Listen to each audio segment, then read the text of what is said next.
Berlalulah sudah Ramadan, sebulan berpuasa. Tiba Syawal kita rayakan dengan rasa gembira. Anak muda di rantauan semuanya pulang ke desa. Ibu dan ayah kegiangan bersyukur tak terkira. Kue dan mue beraneka macam, makanlah jangan hanya dipandang. Ketupat rendang sila nikmati, kawan penat memasak malam ke pagi.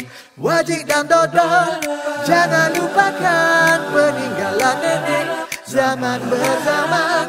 Asyik bersembang makcik dan makcik, hai duit raya lupa nak diberi.